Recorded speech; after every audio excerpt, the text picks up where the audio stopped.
소비를 투자로 바꾸는 용기가 필요하죠. 그 다음에 소비의 순서가 바뀌어야 돼요. 월급 받으면 뭐부터 하십니까? 대부분 뭐라고 그럴까요? 자녀가 있으신 분은 사교육비, 또 카드값. 그렇게 그게 다 돈으로부터 자유롭지 못한 사람들이죠. 제일 먼저, 제일 중요한 건 누구죠? 나 자신이죠. 나를 위한 투자가 제일 전부지죠. 씨를 뿌리는 거랑 똑같아요.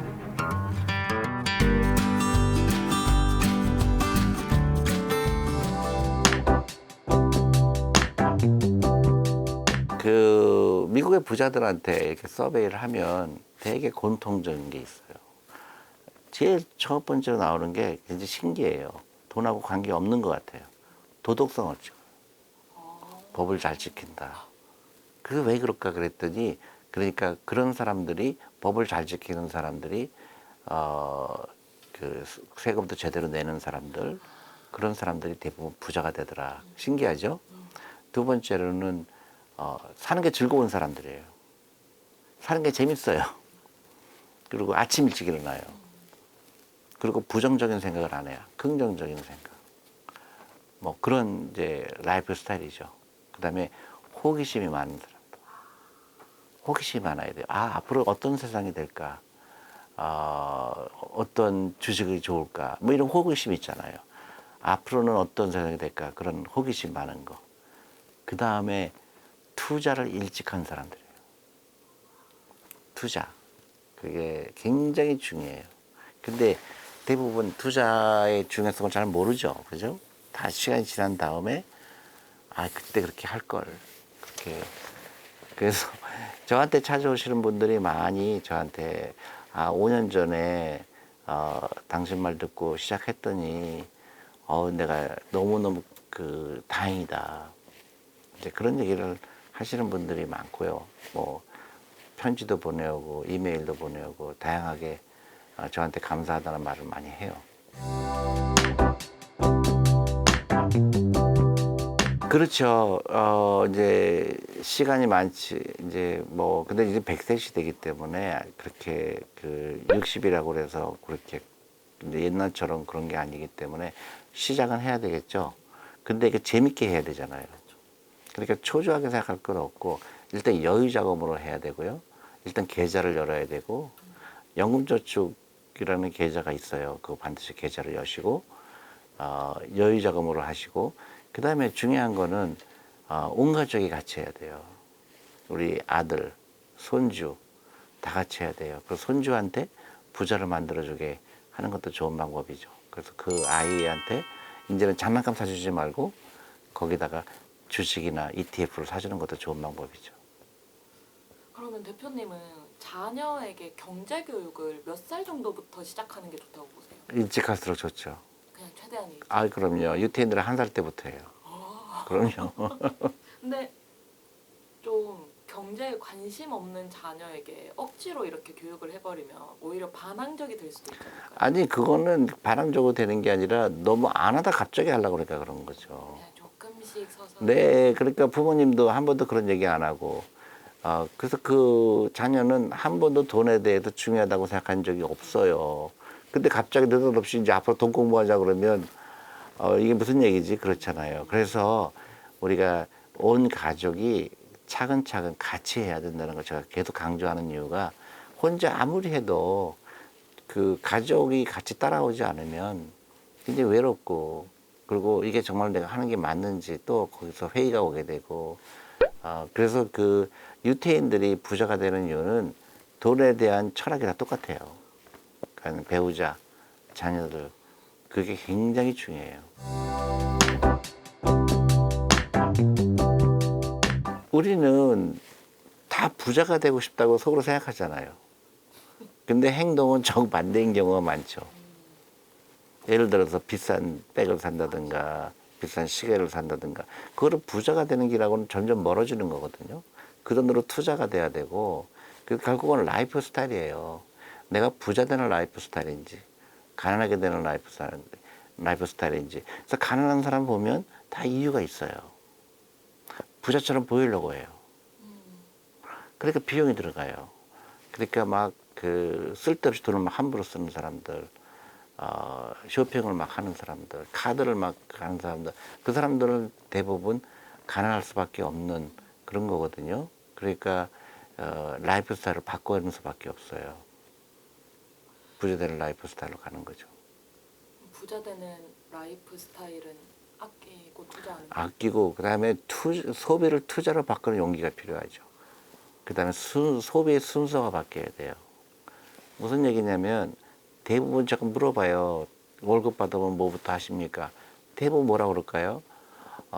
자녀가 있으신 분은 사교육비, 또 카드값, 그렇게 그게 다 돈으로부터 자유롭지 못한 사람들이죠. 제일 먼저 제일 중요한 건 누구죠? 나 자신이죠. 돈 생기면 월급 받으면 제일 먼저 할 게 뭐예요? 나한테 세금 먼저 내야죠. 나를 위한 투자가 제일 전부죠. 씨를 뿌리는 거랑 똑같아요. 근데 대부분 그거를 몰라요. 그 다음에 다 쓰고 나서 나중에 나 투자할 돈이 없어요. 이렇게 얘기해요. 그러니까 순서가 바뀌면 큰일 나죠. 순서가 바뀌면 안 돼요. 제일 중요한 건 나다. 나부터 페이해라. 그게 제일 중요하죠. 핵심은 결국은 라이프 스타일이에요.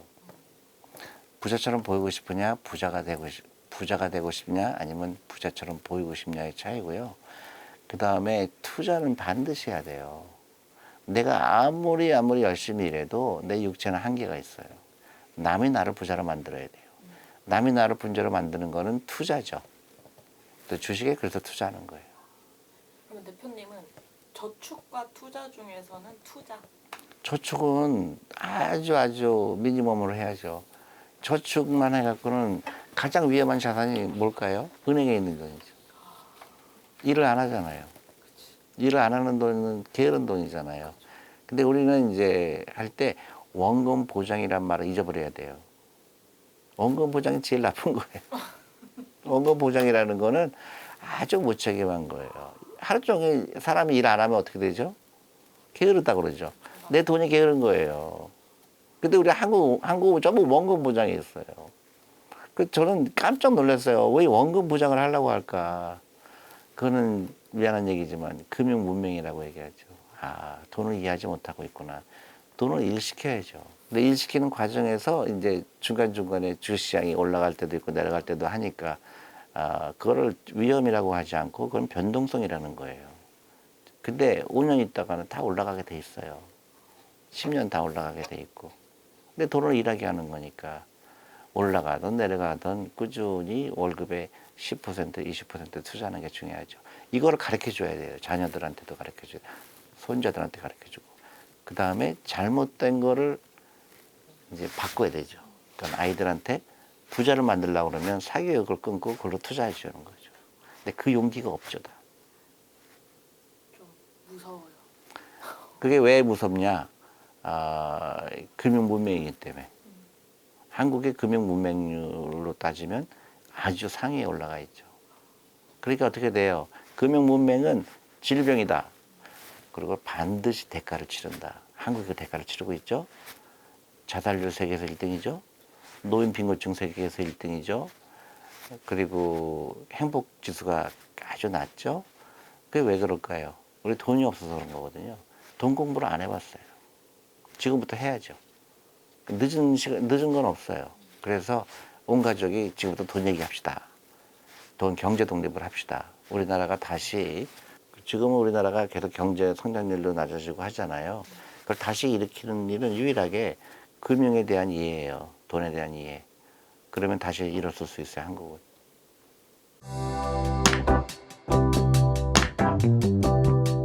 이제 심각하죠. 노후가 심각해요. 이거는 그냥 지나갈 수가 없어요. 그래서 제일 먼저 해야 될 거는 나를 점검해야 돼요. 우리가 이런 거랑 마찬가지예요. 우리가 건강하려면 육체적으로 튼튼하려면 어떻게 하죠? 우리 체육관 가죠. 그래서 워크아웃 하죠. 그래서 등록합니다. 그죠? 그리고 제일 먼저 하는 게 뭐예요? 이제 뭐 혈압도 재고 심장도 재고 막 하잖아요. 지금부터 그걸 해야 돼요. 내 지금 상황을 파악을 해야 돼요. 내 재산이 어떻게 돼 있고 그리고 앞으로 수입이 어떤 게 있을 거고 그걸 잘 생각을 해야죠. 그래서 내가 제대로 하지 못하고 있구나. 그럼 제대로 하게 해야 되겠죠. 그러면 주식 비중을 얼마큼 해야 되고 부동산 비중을 줄일 필요가 있고 또 캐시플로우죠. 현금이 어떻게 들어오는가 그걸 잘 생각할 필요가 있고 그 다음에 지금부터는 만약에 내가 준비가 안 됐다 그러면 소비를 끊어야 돼요. 그것부터 시작해야 돼요. 우리가 무의식적으로 쓰는 돈이 엄청나게 많아요. 여러분 카드 같은 거 받아보면 막 엄청나잖아요. 이거 안 했어도 되는데 그런 거 많잖아요. 그러니까 필요 없는 카드는 찢어버려야 돼요. 그리고 굉장히 이게 중요한 이슈가 나한테는 돈이 없으면 큰일 나요. 돈이 없으면 돈의 노예가 되죠. 지금부터는 돈이 나의 노예가 돼야 되잖아요. 그래서 획기적으로 내가 나 자신을 바꿔야 돼요. 어려울 수 있죠. 그럼 우리한테 오세요. 비슷한 사람끼리 모여서 같이 일어나면 훨씬 더 재밌죠. 존예 부자학교에 오시면 그런 비슷한 상황에 있는 분들끼리 다 지금 기분이 너무 좋아요. 다들 희망이 생기는 거죠. 그래서 다 같이 하는 게 좋다. 미국 같은 경우도 은퇴자 협회 같은 경우 있거든요. AARP라고 그래요. 그래서 한국에서도 제가 그걸 만들었어요. 우리 연세 드신 분들 같이 합시다. 혼자 하면 외롭잖아요. 같이 금융교육도 하고 또 직업도 같이 창출하고 그런 노력이 필요해요. 한국에 지금 절대적으로 필요하죠. 너무나 놀랬죠. 그것 때문에 내 인생이 바뀌었고 또 회사에서 쫓겨났고 그런 일들이 진짜 이런 근데 저는 이제 길게 보면 또 새로운 일이 생기겠구나 하는 그런 생각을 갖고 있고 실제로 그렇게 하고 있고 봐야죠.